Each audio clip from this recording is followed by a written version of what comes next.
Anybody has any questions so far on the fishbone? People who have never done it before.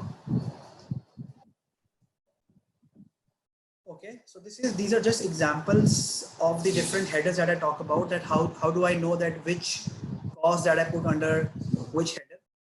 Okay. So lack of training, lack of experience. This is kind of under men. Any sort of process gap under process or method.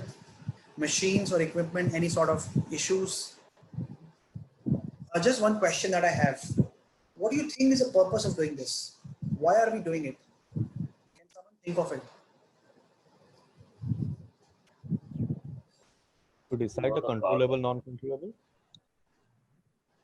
Controllable, non-controllable. How does it tell me? Let's say if I have 60 causes that I've identified from the brainstorming after removing the duplicates, I have categorized these 60 under different 5 or 6 headers.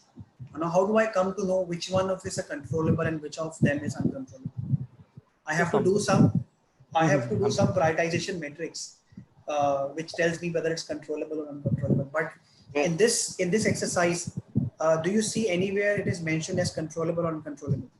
I've just list down the causes. Yeah. So that thing which you're talking about would come in the next stage. But what is the purpose? You should ask this question to yourself also. I already had a list of causes that I've identified. Why am I putting on a different headers? So we are categorizing that similar. Say for an example, if it's relating to machine, we know exactly which team to reach out to. Absolutely.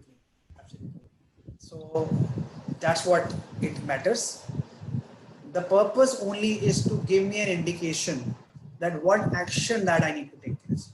If I see that the causes which are under machinery, I'll have to speak to the IT team, or maybe if in case of a manufacturing, I have to speak to the manufacturing department or a department who works on the plant.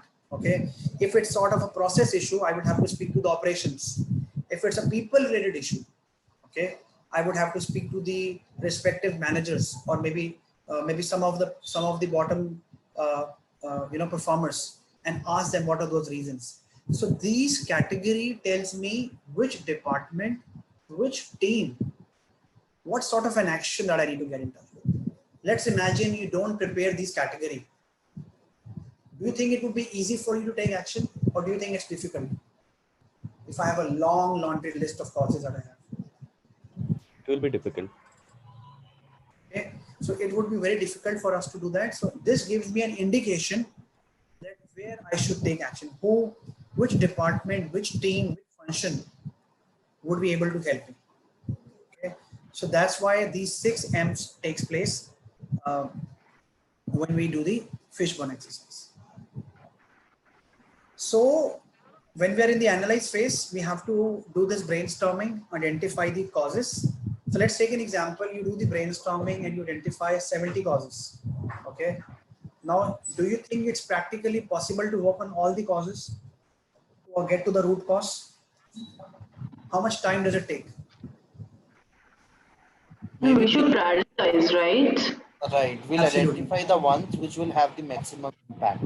Yeah, so we have to understand from the beginning when we define phase, we decided and agreed that this is one issue that we are looking at controlling or improving. So here, out of all the 6M, all the 70 or 80 ideas, we have to figure out which are the ones which are contributing maximum to that particular idea that we are focusing on to improve. And how do you decide that? Pareto? You don't have any data at the moment. We don't have the data now. So we have the determine which are maybe which are more of process related causes, right? That can be fixed without the data. Okay. Yeah. So maybe please go ahead. Or maybe though we don't have the quantitative data, but we would definitely have some qualitative data. So basis that, can we Okay. So let's say you identified you had a large team and everybody contributed to a lot of causes. You get 50 ideas, and out of 50 you see that out of 50 20 are qualitative, or maybe 30 are qualitative, where data is available, and 20 where there's a gut feeling where data is not available. And how do you prioritize those 30? Which cause would you work on first? See, when we list out the causes, and we will segregate which causes are affecting the customer satisfaction, which are affecting the quality of the product, or which are affecting the productivity. First preference would be given for the customer satisfaction. Based Why on is it that, so? Why do you think so? There might be a different project CTQ also, wherein it is not very important to the customer. But how do I decide whether it's a customer, business, distributor, regulator? Simarpreet, should we focus on the must be, which was there in the Kano model first? Because must be the most important thing for us now. Those are customer CTQs. These are, I'm not Okay. talking about these are the causes. That we have to identify the main cause where it's causing the problem. Sorry, I didn't get that. Can you please repeat? We should identify what is the root cause for that problem. So you mean to say, I'll pick all the cause one by one. I'll calculate. I'll take out the root cause and then I'll decide. Which means I have to work on all of them. Maybe Really affecting the cause. I'm just asking you a question. You might be So, right. Simar, Also. yeah, you are saying that because in the cause and effect, we know what is the cause and we try to know the effect of that, the possible or potential effect. Sorry, or we effect and we try to know the cause. Why? Okay. So in that case, we see which of the particular cause is contributing to the major effects. I mean, that qualitative information, at least at this point in time, teams would have. It would not be a very much blank brainstorming or. You're very close. You're very close. You use a word team here, and this technique is to be done with a team only. Yeah, so there's an expert group. There's this expert group also which takes part in the brainstorming. SMEs. Yeah. Yeah. So we have to take the. So the answer is, there's nothing right or a wrong answer, but the best practice is that we have to take the consensus of the team members to categorize these causes as high, medium, or low. Okay.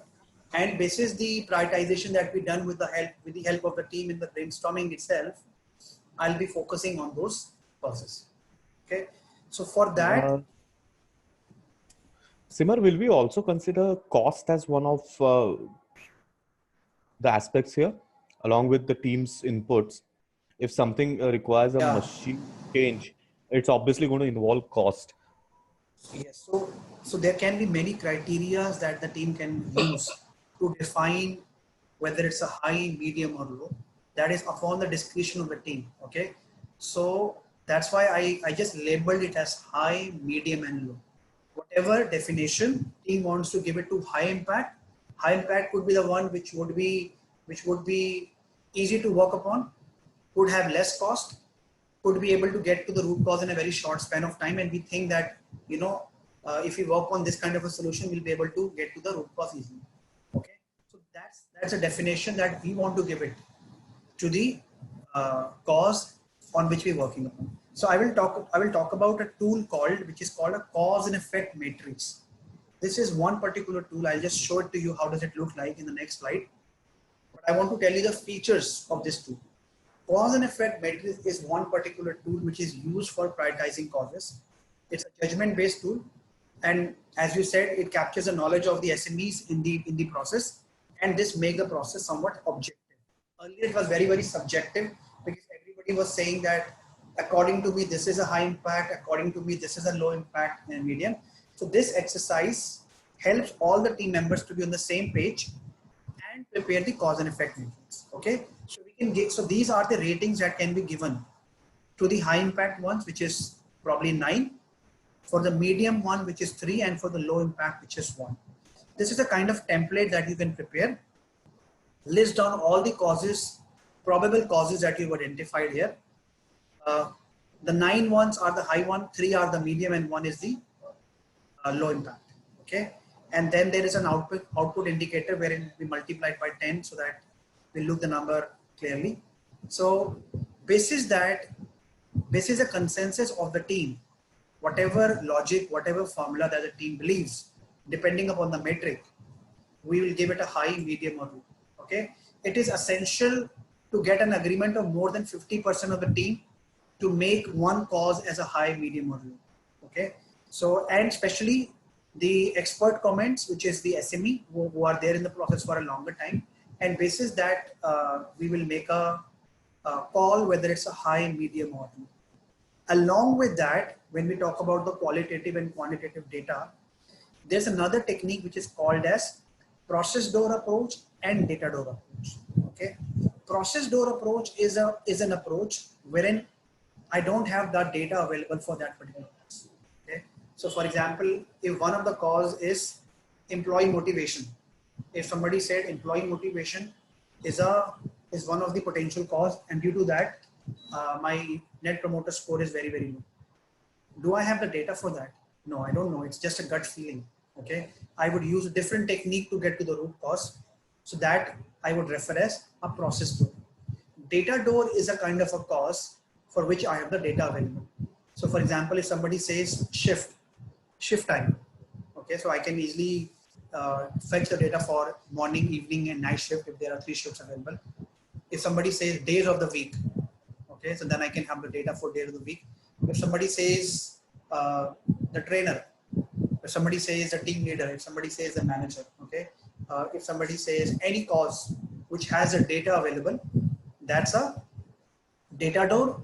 If there is no data available for that particular cause which I have listed here, that's a process door. So I do a combination of both here, the impact as well as the process versus data, to prioritize that what my costs, which of the costs should I be working upon.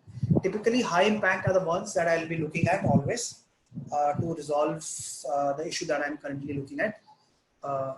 And medium were the ones I have to look at probably in a stage when the high ones are not figuring out in that way. But the entire focus should be on to identify the vital fews so that I would be able to focus on those issues. So this is one of the prioritization matrix tool, which is cause and effect matrix, which can be done with the help of the team itself. There's another tool which is called control and impact matrix. Okay, so there are 2 tools available. We can use either one of them. Okay, this is called control impact matrix, wherein we are adding another angle which is in control and out of control, wherein we have categorized high, medium, and low. Okay, so what I'll do here is I will categorize all my causes into high impact, in control, medium impact, in control, low impact, in control. Similarly, high impact, out of control, medium impact, out of control, low impact, out of control. By looking at this diagram, what do you think, which of these 6 boxes I'll be focusing on?